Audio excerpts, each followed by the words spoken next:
Good evening, viewers. Welcome to tonight's regional news. We begin with news from Cuba.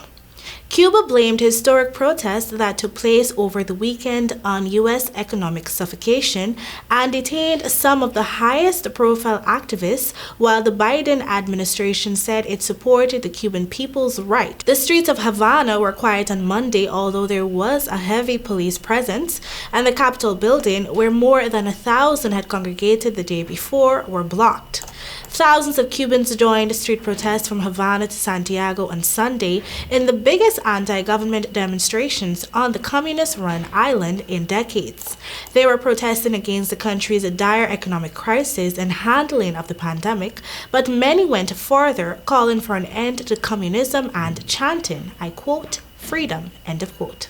At least 100 protesters, activists, and independent journalists had been detained nationwide since Sunday.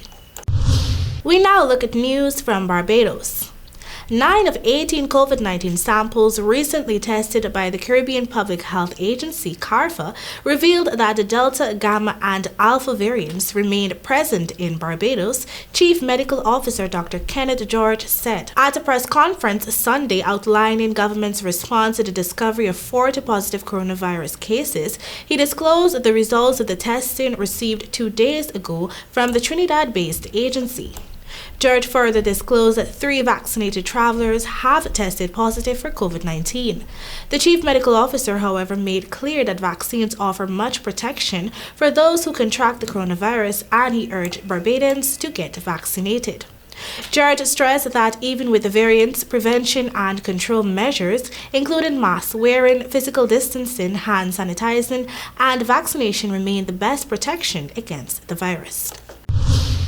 The U.S. regulators on Monday added a new warning to Johnson & Johnson's COVID-19 vaccine about links to a rare and potentially dangerous neurological reaction, but said it's not entirely clear the shot caused the problem. The Food and Drug Administration announced a new warning flagging reports of Guillain-Barré syndrome, an immune system disorder that can cause muscle weaknesses and occasionally paralysis. Health officials describe the side effect as a small possible risk for those getting the shot. The action comes after the FDA and the Centers for Disease Control and Prevention reviewed reports of about 100 people developing the syndrome after receiving the one-dose vaccine. Almost all were hospitalized and 1 person died, the FDA said. Guillain-Barré syndrome occurs when the body's immune system mistakenly attacks some of its nerve cells, causing muscle weakness and sometimes paralysis that typically is temporary. The number of cases reported in connection with Johnson & Johnson's vaccine represents a tiny fraction of nearly 13 million Americans who have received the first one-dose shot. Most cases were reported in men, many 50 years old and up, and usually about 2 weeks after vaccination.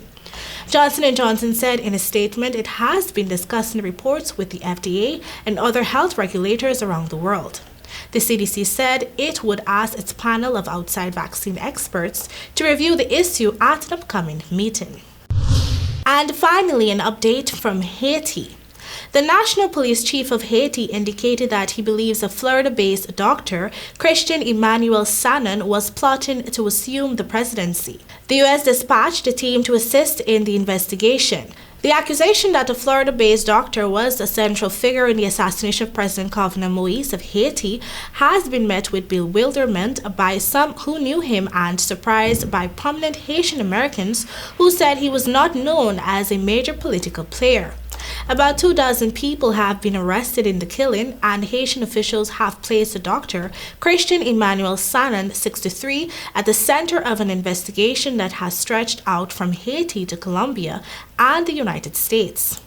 Haiti's National Police Chief, Leon Charles, has accused Dr. Sanon of playing a pivotal role in the assassination and wanting to become president, but offered no explanation for how the doctor could possibly have taken control of the government. And that is all for your regional news. Thank you for joining.